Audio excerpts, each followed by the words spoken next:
you've got to get up every day and get out there. There's going to be good days and bad days, days you won't sleep at night because you're worrying about things that are out of your control. But you've got to be out there speaking with people constantly and be a relentless cheerleader for your business to get the brand going, to get people knowing about it. And it should be the topic of every conversation you have. You've got to eat, drink, and breathe what you're doing.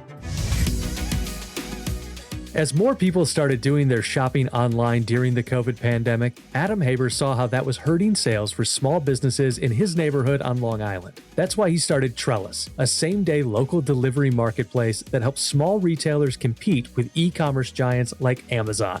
I'm Alex Freeman, and on today's episode of the Upflip Podcast, I'll find out how Adam launched his startup business. As the former owner of 3 restaurants, he's no stranger to opening and running a business. Today, he's going to talk us through every step of opening Trellus, from finding funding to building his team and systems, and what's next for this innovative, community-focused company. Adam, thank you so much for joining us. Alex, it's a pleasure to be here. So let's go right to the guts of it here. When did you start Trellus, and what motivated you to launch the business? The idea for the business started in 2020 with my partners, and the programming took about a year. We launched in February 2021. And the idea for the business came when I had small kids and I worked downtown in Manhattan, commute an hour and a half each way. And my wife would say, hey, go to the mall and get Stephanie, my daughter, a birthday gift for her party. And I'd rather shoot myself than fight traffic after a long day. And I was like, why can't I just place an order and have something here in a couple hours that, from a local store? Why can't that happen? And that idea came from an experience I had when I was much younger. And then along the way, I tried to start it when I was involved in government. I was head of economic development for the town of Hempstead, and they didn't care. And I found a couple of partners along the way who complemented what I do. I'm more front of the house sales, community relations. I found a guy who's marketing, a programmer, and the 3 of us are partners. And that's how the business was launched.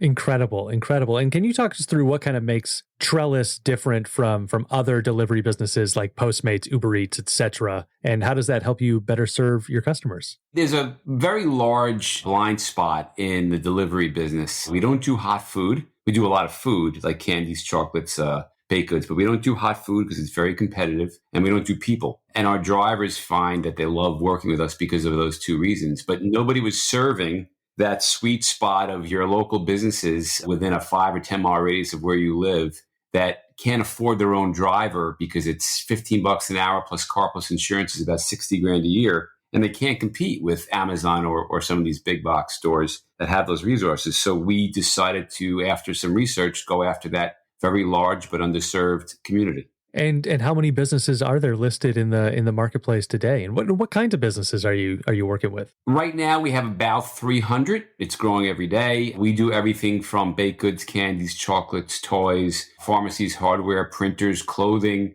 Anything that you will find online that's not hot food is our goal books.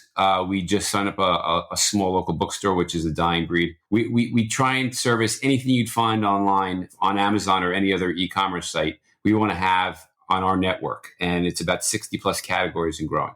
And you mentioned that from sort of initial idea to launch was about a year. Can you talk us through what those first steps were from going from idea to reality? Sure. I'm an old commodity derivatives trader. I used to work on Wall Street in the trading pits, and I liked instant gratification. So the process of starting something up that takes more than 30 seconds gets me antsy. So I pushed my partners mercilessly, and we did this a lot quicker than most companies would. But from concept to programming to launch, and that included me going door to door for 3 to 4 months to speak to vendors if there was a business there, took about a year. Wow. And what was the biggest challenge of getting started? Well, think about being the first customer of an unknown business that nobody ever heard of, that wants to, use a service that nobody, has ever used, and trust them. Thankfully, I've been very engaged in my community, from school board and Little League coach, and being very engaged with the local park system and everything. So people knew who I was. So there's a level of trust there, but still, small business owners are small a lot of times for a reason. They're afraid to take chances and grow. So getting those initial customers took, no joke, between 10 and 12 visits and hand holding. And now they apologize because they wish they had done it sooner. And can you talk us through some of the startup costs and maybe what if someone is looking at this and says, "Oh, this might be the kind of industry I want to get into," what some of those big expenses might be that they should be planning for? So to get this off the ground, there was a couple $100,000 spent in programming. We don't have a physical product. We're a virtual on-demand delivery service and marketplace. So building out the network, writing the code, which is not my specialty, and getting the team together takes money. People have to be paid. As an entrepreneur, you usually don't pay yourself in the beginning, but you have to pay people that work for you. So getting everything designed and having a basic minimum product that people could use as an interface took a good $200,000. I want to ask you about raising those funds in just one second, but before I do, just a quick reminder to our listeners that if you're looking for more insights on getting started with a business, you can head over to our YouTube channel to see more interviews and advice from successful entrepreneurs. Now, Adam, I'm curious, how did you raise that $200,000 that you needed to get Trellus started, and what advice do you have for finding and securing financing for someone looking to start a company? Well, it was a lot easier in the beginning than it is now, as the world's changed dramatically in the last 6 months with the implosion of the venture market. But I'm an avid venture investor. I've probably restaurants was something I actively engaged in and invested in, but I also do a lot of startup angel Series A, Series B rounds, probably 40 or 50 over my lifetime. I've served on some boards, and I created a network. And you should always constantly network and meet people and share ideas. Where I went back to people who have known and trust me and raised basically a seed round of $2 million. And it didn't take long. I went to a couple family offices I knew, and I went to several high net worth people I've worked with over the years. And I was oversubscribed in about a week. And we raised $2 million in December of 21. And until then, we bootstrapped it, my partners and I. We put in a couple $100,000 and then another 50 or so to get to the point where we needed to raise more money to make it a reality. What do you think are the biggest keys to the success that you've had so far at Trellus? Like, what traits or skills do you think are must-haves for startups? It's funny. It's a silly analogy, but the Terminator, the original one, is one of my favorite movies, and nothing could stop that guy. You've got to just walk through walls, be everywhere. People are trying to shoot you down, literally and physically. You've got to get up every day and get out there. There's going to be good days and bad days you won't sleep at night because you're worrying about things that are out of your control. But you've got to be out there speaking with people constantly and be a relentless cheerleader for your business to get the brand going, to get people knowing about it. And it should be the topic of every conversation you have. You've got to eat, drink, and breathe what you're doing. Now, you also have experience as a restaurant owner. So I'm curious how the experience of getting a restaurant open and off the ground differed from getting Trellus open and off the ground. I'm a serial restaurant owner. And I like to joke, I made a small fortune in the restaurant business. I just started with a large fortune. It's a fascinating business because there's so many moving parts, there's so many expenses, the margins are razor thin. The best high-end restaurants probably drop between 12 to 15% to the bottom line, and that's a few and far between.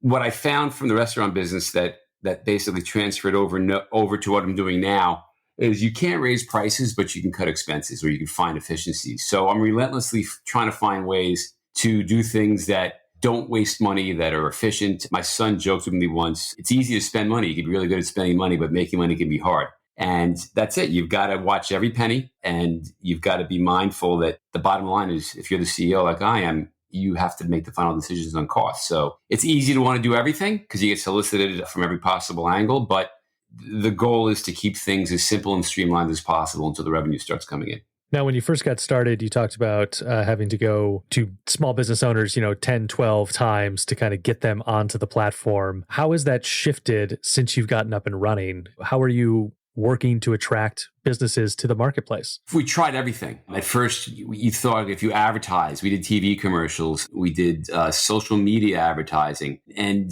the return on investment wasn't there. I thought people would be the path to our door, but the best way to get new customers, and we found the most efficient way, is good old-fashioned face-to-face communication. These small business owners, this is their livelihood, and they've been doing the same thing the same way since the 80s. If they're older, they have an AOL email. They don't have a website. They're afraid to try new things. They want customers coming in their store. Meanwhile, everybody's going to Amazon and e-commerce. and they're reluctant to try things new until it's too late. And that's part of my pitch. I go, let's come in this, we'll let people come in. Let's ask them if they shop on Amazon. And that actually shows people who don't want to open their eyes, it's adapt or die. And we had this one florist in Great Neck, which is basically one of the first villages outside of New York City. And she was going to go out of business.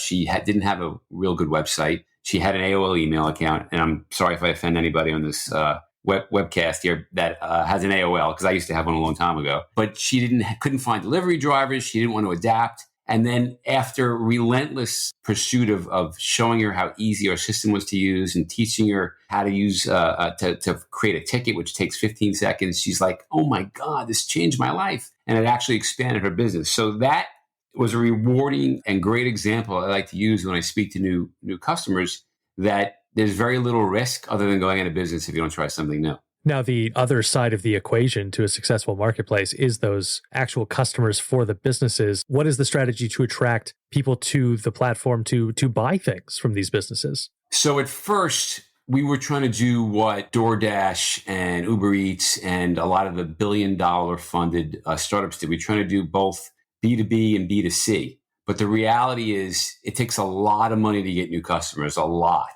And we created an interface where customers can basically click through and purchase on any one of our merchants. But the real model we have right now, until we get to our Series A round, is we're a B2B business. We sign up businesses and the businesses handle the transactions. All they buy from us is a delivery ticket. This way, it's a lot easier to grow as opposed to going after customers who we have to then teach how to use our system and build out an app, which costs another $250,000. So the rapid growth model for us is not to try and get new shopping customers for now. We could definitely morph into that. But for now, we are going after just businesses and replacing the way they handle logistics and service their customers. And that was a great pivot for us. And how is your geography defined in there? I know that at least in the beginning, you're very focused on your kind of local community businesses. Have you expanded out from there, or why is that tight focus so important to the business? So we started around my house. Those are the easiest, while still difficult, customers to sign up. And I like to joke that I can get anything delivered to my house. Today I got protein balls from my favorite food manufacturer, and I'm getting my dog food delivered tomorrow. It's a great, great service for me, but it's not a business for everybody else. So we started from basically the northeastern part of Nassau County, which has about 1.4 million in population, expanded out all over Nassau, and then all the way east to Montauk. And then we're just starting to scratch the surface into Queens. We service on demand now from the Van Wyck to Montauk. It's about 120 miles all in, if I had to guess, maybe 110 miles. And it services about 3.5 million people. We're strongly considering going just into the suburbs, into Westchester and up to the southern part of Connecticut, and just servicing the suburbs because it's so hard to get around New York City with traffic, and it's ultra competitive. Although just today I'm very engaged in networking, and I met with the Queens Chamber of Commerce, and there was a woman who represents all the business improvement districts throughout New York City. There's 76 of them. She says, I want you to come in and speak to our bids. And I'm like, okay, to be easier to sign up 400 new customers in a week in New York City, then I guess we're going to New York City. So we go where the ease of entry is. But right now our model is suburbia, and our service area is all of Long Island, which is a long island, and parts of Queens. What are those kind of barriers that you might run into that would make someplace not easy to enter into? And so what are you looking for as you expand out for the ease of entry? So think about the programming we have to do for a delivery. Right now, our deliveries are between $7 and $10 a piece, whether they're 1 ounce or 35 pounds. 35 pounds happens to be a case of wine. It's all the same pricing. We have a state liquor authority license to do alcohol also. But it takes a driver, maybe 10 minutes to go 5 miles. And we have technology that helps them do multiple deliveries in a short time. But if we go into New York City, we have to do a whole bunch of new programming. How far can a driver or a guy on a bike or a messenger go at the height of rush hour traffic in Midtown Manhattan? I mean, it could take an hour to get across town. So we'd have to change the model. It might be a half a mile for the base fee. And then after that, it's $1.50 a mile. But it's easier and quicker for us to just stay in the suburbs because there's an incredible amount of business out there. Even home-based businesses need logistics. So we have many, many, many years ahead of us of growth before we start worrying about changing the way we do it now. But the hurdles are time. And we want to make sure our drivers get paid and get paid well. We want them to be best in class. They get 80% of the delivery fee. So these are the things we consider as we try to expand. And that's one of the reasons why I was trying to avoid going into the very crowded Manhattan. But little fun fact, there's 2.4 million packages delivered a day in the 5 boroughs. And a 1% of that is a $20 million a year logistics business, which is 24,000 packages a day. So you can only imagine how much business there is, everywhere. You don't need to be where everybody else is. Yeah, I want to ask you about the drivers. What is the process for someone to become a driver for Trellus, and why that system over a different option to hire drivers in? So we want to have best in class drivers. We want people who take pride in what they do, they have to have a certain model car. They can't be older than 10 years. It has to be well maintained. They have to have a minimum amount of insurance. They have to go through DMV checks, through extensive background checks. So when somebody comes to your door, they're clean shaven or dressed neatly, and you don't feel threatened, and you feel like you're getting somebody from a representative of a good company who's dropping off your goods and services. And it's important because the drivers are the interface that most of our customers see, not the people in the office or out in the field who are selling. They're seeing basically your gig drivers. So it's extremely important that they like us. And what we found, and which we're excited about, is they like us better than anybody else because how we treat them. We make sure to pay them every day in full. They keep 100% of their tips, and we're very transparent in what they do. So we have really little turnover in drivers, which has so far been great. Are there any disadvantages or risks of utilizing kind of a gig worker system? And how do you offset those risks at Trellus? That's a question that it's almost like a learn as you go as we see the model grow. I mean, it's less expensive to not have to pay the overhead of a full-time employee. And gig drivers, they don't have to work for us. They could work for 5 services at once, and whatever message they get to do the next delivery, they can go to. And 100% of our drivers do that. They just don't work for Trellus. They work for other services, but they prefer us as the ease of integration and pickup and drop off is better than the others, in our mind, but services. But if the local governments or the federal government decides that we have to make every driver a full-time worker, we will. But that's what the industry standard is right now, and that's what we're going with. We don't want to be at a competitive disadvantage. We just want to be competitive in the marketplace about how we treat our workers. And that's extremely important to us. I mean, the number one thing we express in the office and on the field is kindness. Don't let anybody treat you any differently than you expect to be treated anywhere. And if we fired customers, we've had merchants who were belligerent, and we said, I'm so sorry, but we just can't work with you anymore. You should find somebody else to do work with you. And it's only happened 3 or 4 times, but those are the people that could ruin your company. So those are the ways we keep and retain drivers, and the gig driver is the model we use now, and we'll continue to use until the law tells us otherwise. So this is going to bring us to a section of our show we call our Fan Blitz questions. These questions come from our YouTube community. You can go over to youtube.com/upflip, join the community, and pose questions to future podcast guests. Adam, we're going to try and get through about 7 questions in 90 seconds.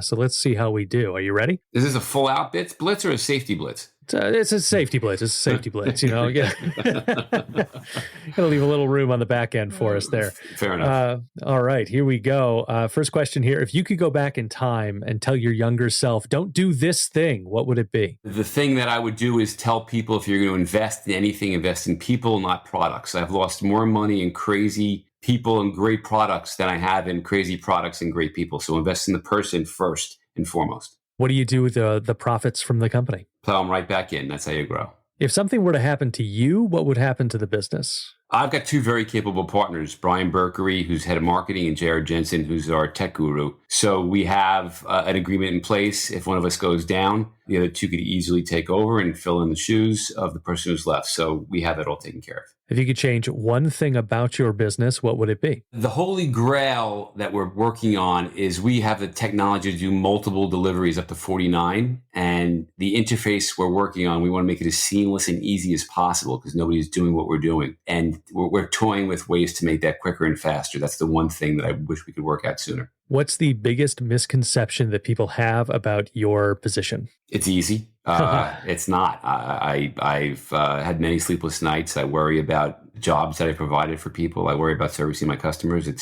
ain't easy. If it was, everybody would do it. If aliens took over tomorrow, how would you convince them to let you keep running the business? Assuming they're friendly aliens and won't eat my face off, I would tell them that you need small businesses to keep the economy going if you want to dominate a healthy society. Last Blitz question here. If you could have anyone in the world endorse your business, who would it be and why? In this crazy world we live in, it's social media, it's popularity. It's incredible how much people have followed celebrities. And I would say the best celebrity on Long Island right now is probably Billy Joel. He's local royalty. So if Billy Joel says shop Trellus, then everybody would. That would be my number one person. I love it. And that is going to do it for our Fan Blitz questions. Again, those come from our YouTube community. Go over to youtube.com/upflip, join the community, and post questions to future podcast guests. Adam, I'm curious about what the process is for a company to be listed in the marketplace. Is there a screening process before you list the business? What does that look like? They can't be a corporate giant. They can't be publicly traded. They can't, like, we'll never work with Whole Foods, Target, Walmart. They have to be a local vendor. The whole purpose is a small business marketplace, and we won't do Best Buy, but we'll do your local electronics store.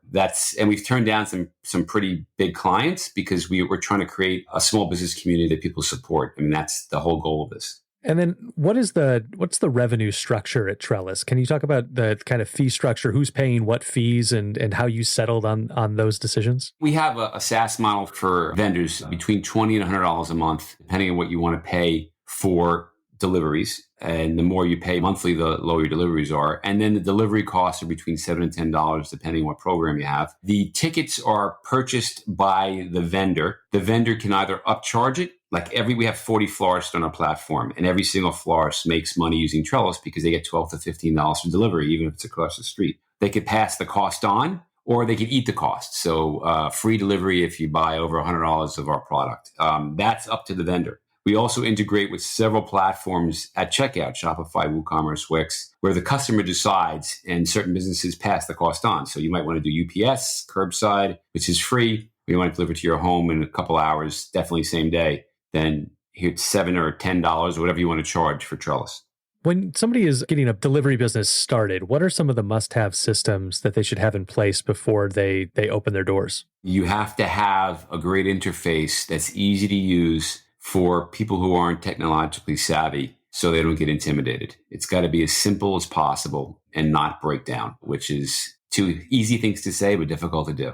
What kind of software or tools are you utilizing to manage workflow, and why might you recommend those to a startup? Well, we have a lot of proprietary stuff that we've done, but we have several different vendors in our stack. On the front end, we use React, the back end Node. Stripe is our processing company. OnFleet is our dispatcher. They're a pretty popular logistics partner for a lot of businesses. We use Salesforce for our CRM, And then we have a pretty cool help center that's based on Zendesk, but we've done a lot of our own proprietary ads to it. And we have great contact with our customers right on the screen. If, I got a pet peeve of people calling and being on hold, we try and get answers within 30 to 60 seconds to everybody.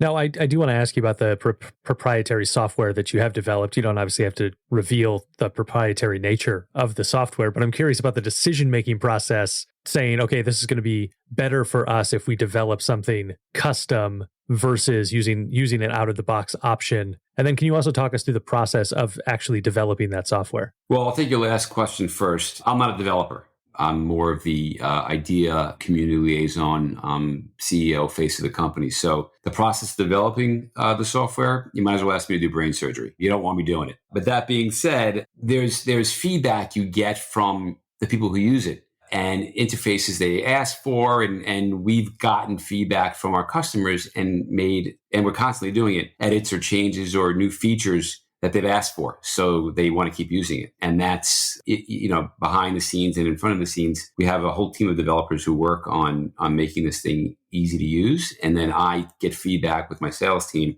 on the wish list of, I wish we could integrate our API with our own server and make this seamless. And we do. We have an open API. It's, if you have the ability to do it, we can integrate right into your website. We try and make this as easy and user-friendly as possible. Can you talk to us about your leadership and management style and why it is effective for a startup? I mean, and I beat people if they don't do what I ask. That's what we do. Actually, the opposite. I hated working for people who use their power position to abuse you. And I used to work on Wall Street, and I don't like that mentality. I wanted to be the best company to work for on the planet. And we actually won very early on Best Place to Work on Long Island from a local organization who had a pretty extensive outreach, and we were psyched about that. But the number one thing I tell everybody who comes on board is that this is a business based on kindness, not only with our customers, but with each other. And anything less than being kind and supportive is not to be tolerated. Everybody's ideas are open. We at every meeting we have on a Monday morning, I expect just not the department heads, but the individuals who work on those departments. Hey, we want to hear what you think. This is a place where your input is valued. And we just want you to be happy when you come to work as we help small businesses compete in a very competitive world. So it's just that we want to make this a happy place to work that people enjoy being part of. And so far, so good. And how many people are working there? What's the size of the employee base at Trellus? We have 18 full-time in-house marketers and programmers and sales team and customer success folks. And we have over 70 drivers in our network with more in the queue who want to work for us. We just don't want people to sit around all day twiddling their thumbs. So as we grow, and during Christmas week, I'm sure we'll add some more. That's the depth and breadth of our business. So what was your strategy when you built that team, and how did you find great employees? You know, it's funny. We had a budget, and the budget happened before COVID. And then COVID happened, and sales personnel salaries went through the roof. Programmers went through the roof. And instead of a sales team of 8, we did 6. Instead of 5 programmers, we did 4 because the pricing just got so bananas. And then what happened was one of our developers was going to be poached by Facebook about 3 months ago, and he didn't want to take the job, but he has to do what's best for his family, so he asked for a raise, not as much as Facebook was going to offer them. Then we gave him the raise because he's a valuable team member, and then Facebook fired everybody and stopped hiring. So that world's changed dramatically, but we got caught in a bit of a squeeze. We pay very competitive salaries for all our positions, and people appreciate that, and it's a great place to work. I want to ask a bit about your kind of online presence, which obviously, an app service-based company, online is important. What information does someone who maybe is starting an app or service-based business need to make sure they have online, and why is that important for customers? When you search for Trellus, it's funny. I wanted to call it Long Island Deliveries, and I have 2 partners who outvoted me. I believe in democracy, usually only when I'm the person who's in the right, but I guess I had to take my partner's advice in this one because we can't be a national company with Long Island Delivers. So we ended up calling it Trellus, Trellus, and we figured we'd come up at first in the search when people typed it in. Little do we know there was a national healthcare company named Trellus. But what's important for your business is when people type your name in, that you come up very early on in the search. When we spend a fair amount of money on search terms. We want to make sure that we're easily discovered. And then once people have access to the website, that it's a positive experience. They understand what we're doing very, very quickly, and they don't get frustrated by not knowing how and when to use our service. So those are the things that we thought about, but it's an interesting process that we're always fine-tuning. When you were building out that website, did you do that in-house or hire an agency? In-house. We have my partner, J.R. Jensen, is a talented website designer and programmer, and that saved us a lot of money. Now, also, 90% of Trellus deliveries made in less than 2 hours. How do you ensure speedy service? So our model's a bit different than the Uber Eats and DoorDashes and Amazons of the world and UPS. So there's a lot of packages that don't get delivered, and they get people get frustrated. You can imagine sometimes you just don't get stuff. For example, if you type in 100 Main Street and you live at 1,000 Main Street, that package is never getting to you. There's no way to call those companies and find out where your package is. It's lost, and it's frustrating, especially when you have a problem. We have a dispatcher who follows every car with an online dashboard on a big TV screen and sees where everybody is. Everybody takes a picture of the delivery so we know exactly what house it went to. The customer and the business that makes the delivery, including us, can watch where the driver is. We can get a signature at the door or scan a license if it's liquor, if you need it. So we're a white glove customer service company that does logistics. And the small business owner, if you're a flower shop and you miss a flower delivery, it's the end of the world for you. If you're 1-800-Flowers, you miss a delivery, no one cares because, it's just somebody else will use your system. But we cater to a very finicky crowd, and they really appreciate what we're doing because once we find a new vendor uses us, he starts doing more deliveries and it helps enhance their business. So that's the service that we're going to continue to expand, where we know that we deliver 99.9% of all packages. And if we make a mistake, we fix it. If the customer makes a mistake, then they pay for it, but we make sure that that package is delivered. Now, everything you just described is definitely, A+ customer service. So I'm curious how you train that into your team members and I guess into your various partners that you're working with, especially with gig-based drivers. How do you make sure that everybody is kind of meeting that standard? We have our driver and HR network person, who's my other partner, Brian Berkery, has driver training sessions, how to use the tech that we have, the proper way to make a delivery, how to approach a home. You remember those old Samsonite commercials where the girl would jump up and down on the luggage or they just chuck packages across the floor.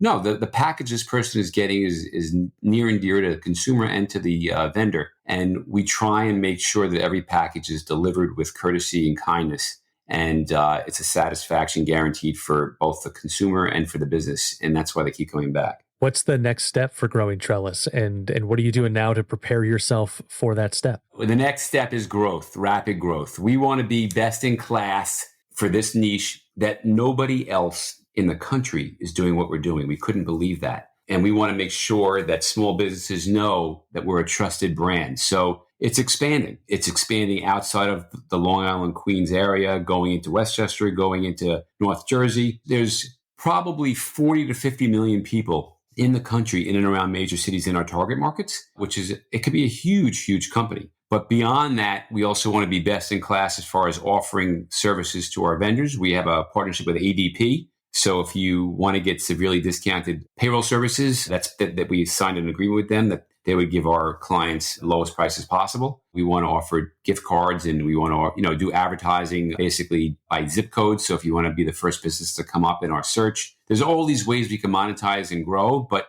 at heart, we're an on-demand delivery service and marketplace. And the 800-pound gorilla that we're trying to figure out and get to by the end of the summer this coming year is we want to be completely sold through on Long Island and have over 1,000 vendors. And we want you to type in whatever you want into the toolbar, and then all the inventory will be pulled from every one of those vendors or merchants' websites. So we don't need a warehouse all over Long Island with 100,000 square feet. Each of these small businesses are our warehouses. So if your experiences in one part of where our service area is have a certain amount of vendors, you'll have a different experience out in the Hamptons or on the South Shore. And we want to be able to service all of these customers who use our system and become a B2C business fulfillment company where you'll type in what you want and get something within a couple hours, guaranteed same day, in every category. And that's the goal. All we need to do is sign up every possible vendor in every possible category, and we can offer a better experience quicker than you can get online or through Amazon.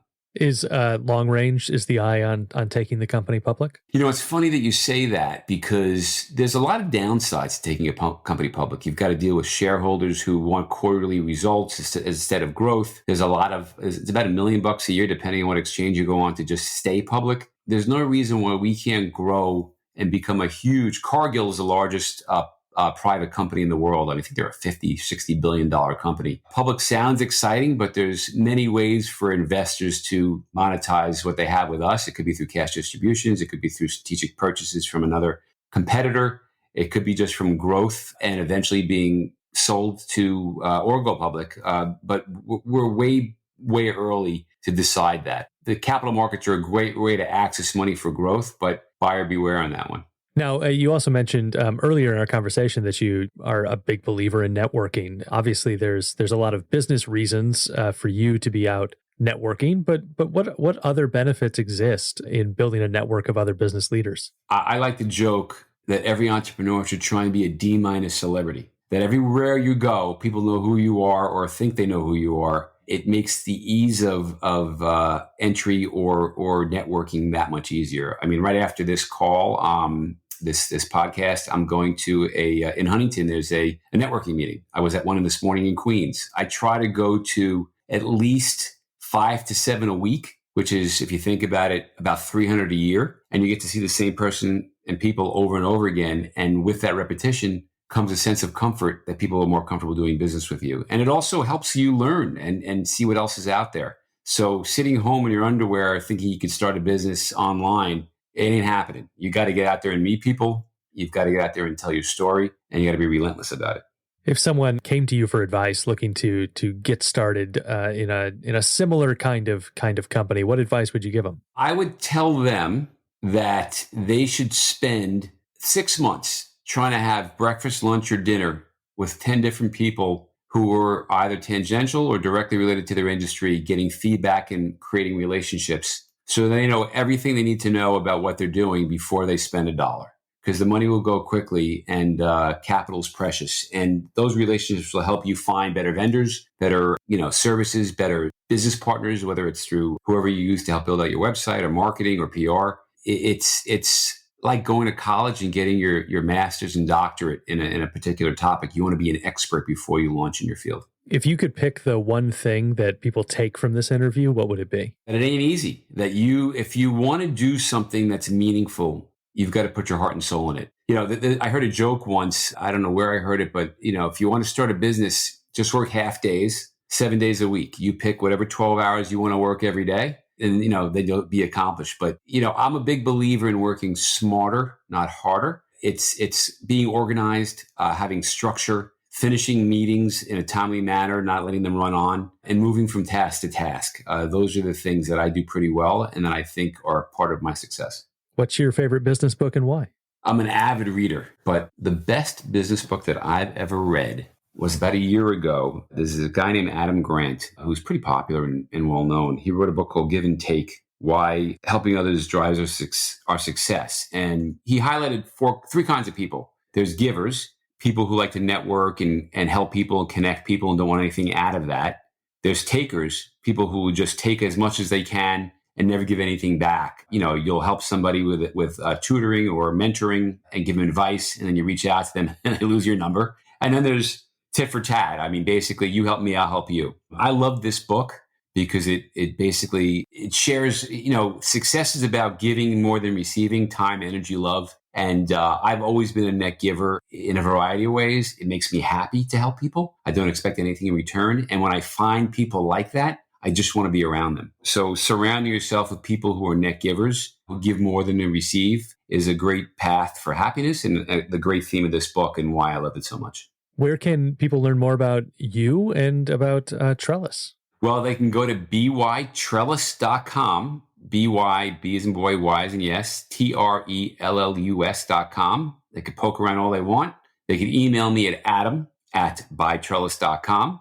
And they can go to my LinkedIn page, which is Adam Haber, which is pretty easy to find because I'm pretty active on LinkedIn. But I'm happy to share feedback or speak with people and have them bounce ideas off of me. I'm always learning. I love learning new things, how new businesses work. I love connecting people. So please reach out. I enjoy hearing from people, and I love their feedback. That is going to do it for this episode of the Upflip podcast. A reminder to our listeners that you can find more tips on starting and growing a business on the Upflip blog, upflip.com/blog, or check out the listings at upflip.com if you're ready to buy a business. Adam Haber of Trellus, thank you so much for joining us. It was enjoyable. I hope it was as good enough for you as it was for me, but I enjoyed it very much, and the questions were great and the feedback was great.